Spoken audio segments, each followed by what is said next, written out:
What's going on, everybody? Welcome back to Sector for Nerds. I'm Ryan Brower, and today we are here to talk about the Guardians of the Galaxy holiday special, which I'm very excited to talk about. But first up, make sure you guys like this video and subscribe to the channel. I would also encourage you guys to head over to my other YouTube channel called Top 10 Character Moments and subscribe there as well. It's basically just a channel where I make a whole bunch of videos on characters, best moments ranked by myself, and I just, put them out there for y'all to see. I think there's some really cool videos, and I highly encourage you guys to check them out and subscribe if you haven't. Okay, so let's get into talking about what I came here to talk about today. It is currently Sunday, so it's been about 2 days since the Guardians of the Galaxy holiday special was released on Disney+.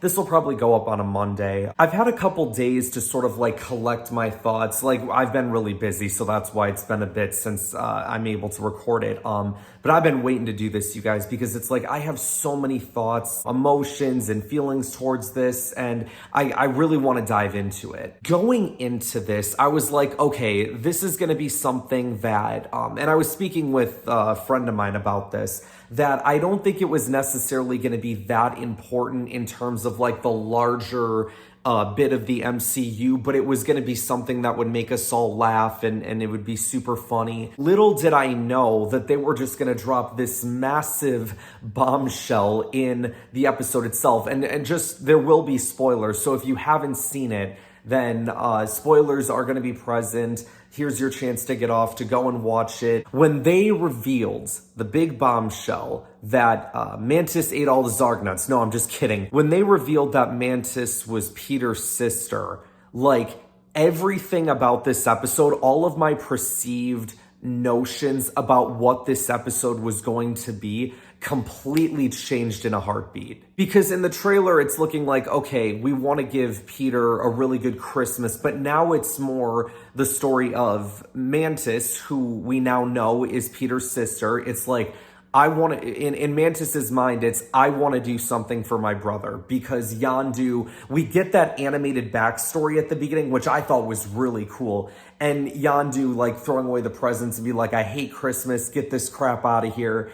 And it's oh man, Yondu really did ruin Christmas for Peter. Now this is the time for Peter's sister to go out and get him the best Christmas present, to put on the best Christmas for him. And that's why they go to Kevin Bacon. And everything, all the Kevin Bacon stuff was absolutely hilarious. Them going to his house, the encounter with the police, all of that was great. The scene where they're at the club and Drax is the one dude asks him oh, you want to dance? And Drax is I don't, dancing's for losers. He's you want to drink? He's there we go. Mantis ended up stealing somebody's money. It was Mantis was all right, you will give me it for free.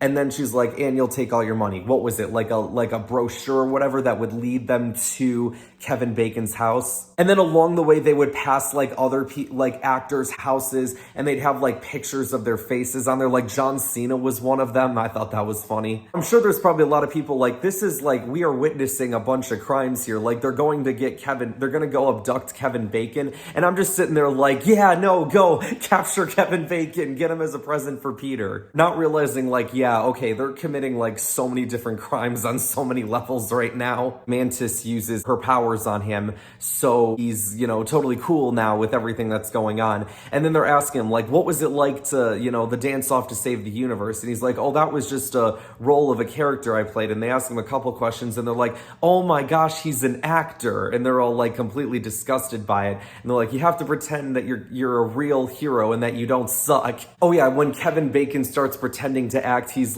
I'm Batman, or I'm Bruce Wayne. Clearly there was a decent amount of DC references in this movie. And for those who don't know, James Gunn, I forget the position that he, the title and everything, but he's basically the head of creative now at DC. I think that's what the title is, right? It really sucks for Marvel, and it really sucks for the Guardians, because James Gunn has done such, in my opinion, such a phenomenal job with all of the Guardians of the Galaxy movies. Both of them that have been released so far are like two of my top 5 favorite Marvel movies of all time. I absolutely love those movies. I love the characters, I love the story, I love the comedy, I love it all. It is gonna be really sad, but I do know that he's gonna do some amazing things for DC. I mean, just look at what he's done with like something like Peacemaker. I absolutely loved Peacemaker. I thought it was hilarious. Okay, so I'm reading right now, I looked it up, that James Gunn will become a co-chair and CEO of DC Studios, or a co-CEO, excuse me, along with Peter Safran as well. So yeah, guys, like I said, I know James Gunn is gonna do some incredible things for the DC universe, but it's just gonna suck that he's most likely not gonna be asked to come back and do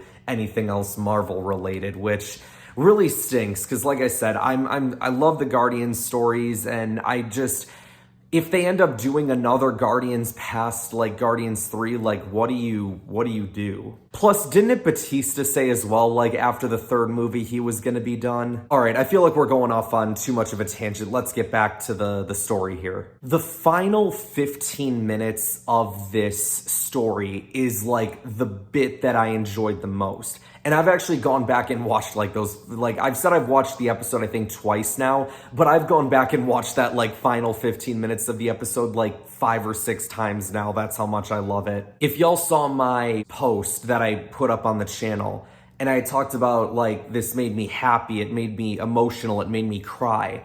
And it's funny because like I've ended up having a conversation with my brother, and he's like, what was there to get all emotional about? And I'm like, you know what, it just whatever, man. And honestly, like I kind of didn't understand it myself, like when it was going on, like the scene, let me kind of explain, right? Like the scene where Star-Lord where Peter is, you know, walking out of the cantina or wherever he was at, and Mantis is sitting there like giving people commands to do stuff, like she points at Drax to like turn on a bunch of lights, and then for Nebula to bring out a bunch of snow. Maybe why I got so emotional about it is because Christmas was taken from him, so he doesn't, you know, he hasn't been able to have a proper Christmas for so long. Granted, there was another animated scene that we will get to in a moment, but which changes everything. But in this moment, watching it for the first time, you're like, okay, this is like a grown man pretty much becoming a kid again, and seeing all the lights and seeing the snow. I did find it funny when Chris Pratt, like the one moment where he's just like,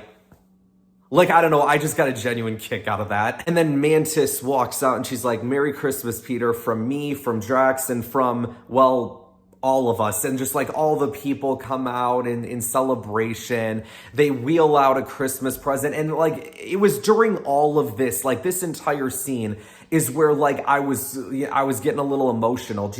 And I said, I'm like, why am I getting emotional for like this freaking moment? We're like halfway through this episode. It's just Star-Lord seeing a bunch of lights and a bunch of snow. Like it's not that big of a deal.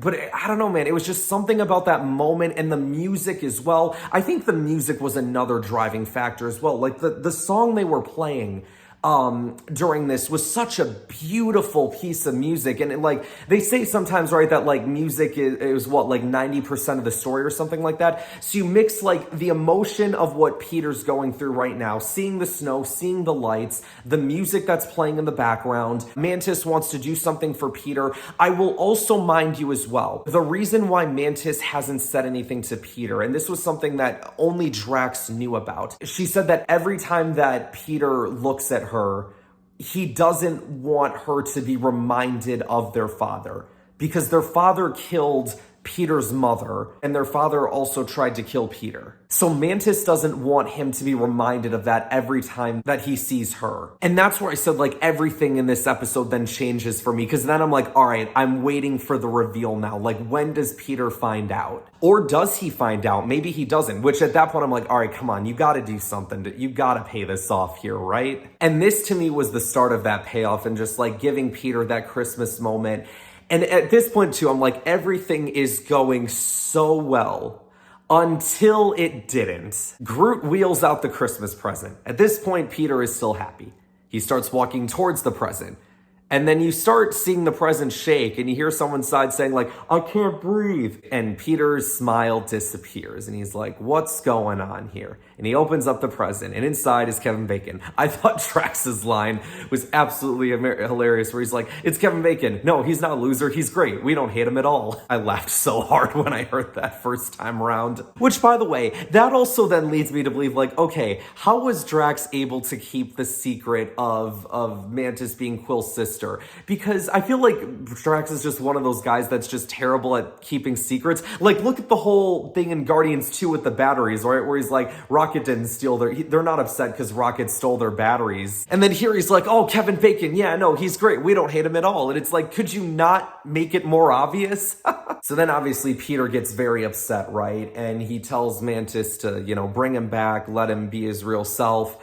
And of course he gets freaked out. He runs away, but they end up getting him. I did like the line when Peter goes to chase him. You just hear Nebula in the background going, you can't outrun me, Bacon. And at this point I'm like, poor Kevin Bacon, poor Peter, poor Mantis, poor everybody, man. Like everyone went out of the way to make this a good time for Peter, but like the MVP of this next part was Kraglin. He's gonna take Kevin Bacon back home, right?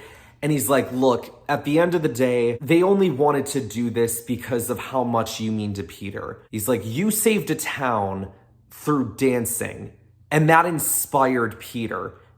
And it ended up making him save the entire universe through dancing. And these guys were just hoping that you could bring the spirit of Christmas back into Peter's life. I love that so much because, I'm always talking about how much certain movie characters or TV characters are like I'm a big fan of and that inspire me. And it's just like to sort of bring that into, ironically, a fictional world, to also then have like fictional characters inspire other fictional characters. Like that's really cool. And it is that something that people can relate to. And to Kevin Bacon's credit, I think at that point he sort of understood it. And he's like his wife calls him, ironically, even though he's probably like millions of light years away from home. And he's like, I'm going to be a little late. He's like, is it all right if I be a little late? I got some friends here who need to learn about Christmas. And I'm like, yes, Kevin Bacon. Kevin Bacon then sings a song with the same band who does a song at the beginning of this special where they're making fun of Santa Claus and making fun of Christmas because they don't really understand it. And Peter's happy again. Everybody's happy again. They're all giving out presents. Peter gives Groot a Game Boy. My favorite of all the presents was Nebula getting Rocket Bucky's arm. I was sitting there like, is that what I think it is? And I'm like, how did she get that? The next time we see Bucky on screen, I really hope this is addressed. Now, there was a moment during this song where you see Star-Lord with like his arm over Nebula, and there was like a moment where I'm like, oh, don't tell me this is where they ended and they're not gonna like have a scene between the two of them. Like there was that part of me that's like, oh, but what if this isn't all it should live up to be? How dumb I was. They all say their goodbyes to Kevin Bacon. Nebula's like, I guess all actors aren't just pieces of shit. And then there's the Star-Lord and Mantis scene, which is like my favorite part of the whole damn show. Star-Lord's just sitting there like, why did you go through all of this trouble to like abduct Kevin Bacon, to do all this stuff? And then Mantis says, well, because Kraglin told us the story about how Yondu ruined Christmas, so we wanted to make one that was special for you. And then Star-Lord kind of just starts laughing. He's like, I don't think he knows the whole story. And in that moment I went, Yondu, you son of a bitch. I knew right away where it was going. Like Yondu goes to get the present. He looks at the present. He goes and gets Peter a present, which ends up being his blasters, right? That he's always had on him.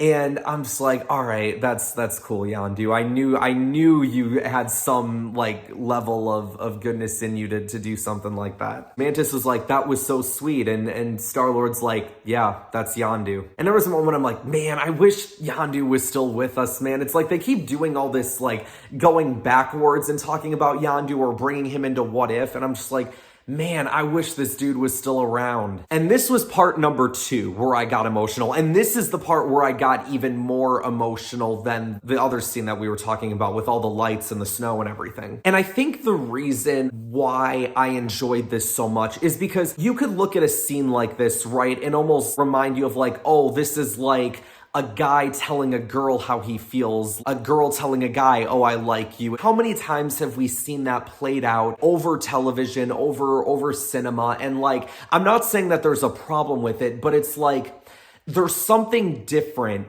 when it's something regarding a brother and a sister, or when it comes to family members. It's like, okay, yeah, relationships, they happen. Sometimes they last, but other times they come and go. Like, they can mean one thing in one moment, but then mean nothing in the next. But like, family, man, like family is something that's forever. Mantis just kind of reaches that point where she almost like puts herself in that position, whether it be intentional or not, where she's like, I just wanted to do something special for you because, and it's like she starts to like get emotional, and it's like, all right, there's no going back now. It's like, I gotta put it all out there. And obviously Star-Lord's very confused. And Mantis is like, your father, and she's like struggling to say the words, your father is also my father. And it's like, you see her crying, you see her just getting super emotional.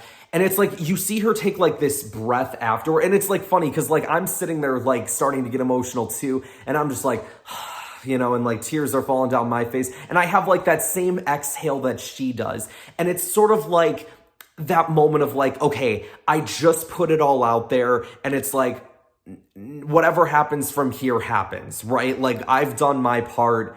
Whatever happens from here is sort of out of my control. Because again, she doesn't know how Peter's going to react. I think in the back of my head, I kind of knew how he would react, but for her, she didn't know. Because again, it's like they have such a bad history with their father. It's like he could just sit there and be like, oh, okay, cool, whatever. And then maybe just like distance himself from her. Or like, you know, maybe he doesn't really care that much. But to Peter's credit, and to the development of his character, he sort of then like 100% accepts it from someone who tried to get away from his family, right? Because like his father obviously was messed up. His mother was killed.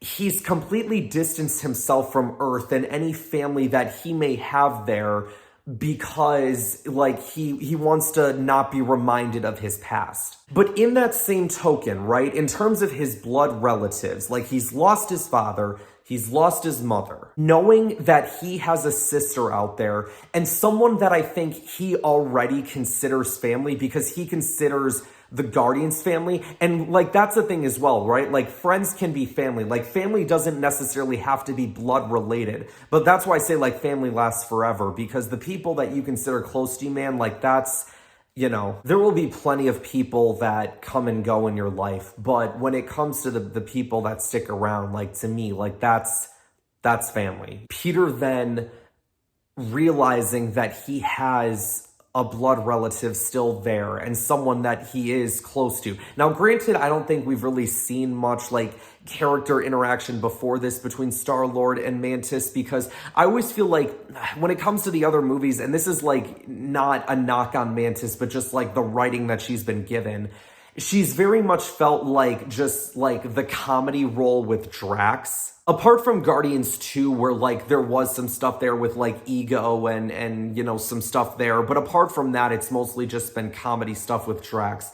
And for them to actually give her character more, and especially in this specific holiday special, I'm much more into Mantis's character now than I was before. But again, going back to the point that I was going to make about like 5 minutes ago by now, she's so afraid of what he's going to think. And it's like, all right, I've put it all out there. I need to express it at this point. And for him to be like, that's the greatest Christmas present I could get. Like, that's the bit, man. And then for her to get like super happy about it, him to be super happy, and them to just embrace in a hug, for them to both say Merry Christmas to each other, again with the music and everything as well. Just such a beautiful payoff. Again, it's like how many times it's like, oh, I like you, kiss, all that stuff, and they live happily ever after. It's not about that here, man. It's about family. It's about that special bond that only family can have. And this changes everything for me, especially with Guardians 3 coming up. I could not be more excited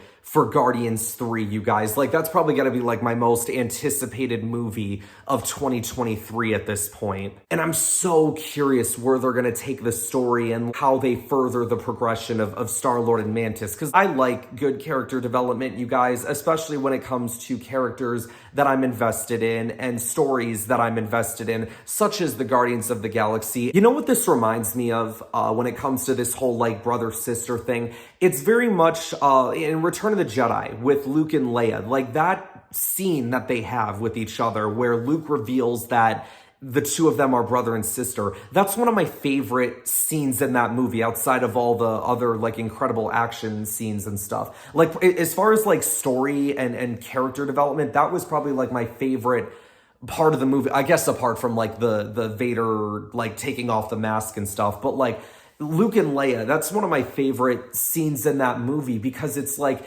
it's just two family members that have just kind of discovered that they're family, having that interaction with each other, and then like, you know, why must you confront our father? Like, let's just run away from all this. And for Luke to be like, no, I have to say, I can turn him back. There is good in him. I know there's good in him. And just like the moments leading up to that too, where Luke's like, the force is strong in my family. My father has it. I have it. My sister has it. And that just that reaction from Leia when she realizes that it's her. Like, I love everything about that scene. And I hope we get more good brother-sister moments like that in the Guardians Volume 3. Just don't kill one of them off, please. If this is going to be Dave Bautista's last movie with the Guardians, maybe he's going to get killed off. Unless they just recast him, I don't know. The final scene was just another animated scene between Yondu and Star-Lord, and then just them like poking fun with each other. And then the end credits scene is Groot trying to be a tree for Rocket and Cosmo the dog. I think that's his name, right? Cosmo. And them, you know, trying to assemble decorations. And it's like, oh, Groot puts his arms down and everything collapses. And Rocket's like, all right, now we got to do another special. I would love that. But yeah, you guys, this holiday special had so much more ramifications for the Guardians than I thought it would. And I think one of the things about Mantis as well, going back to all the stuff about her, like, I really loved that original Guardians crew from like Guardians 1 and Guardians 2, right? With Gamora there. And I just remember like them taking Gamora out in Infinity War.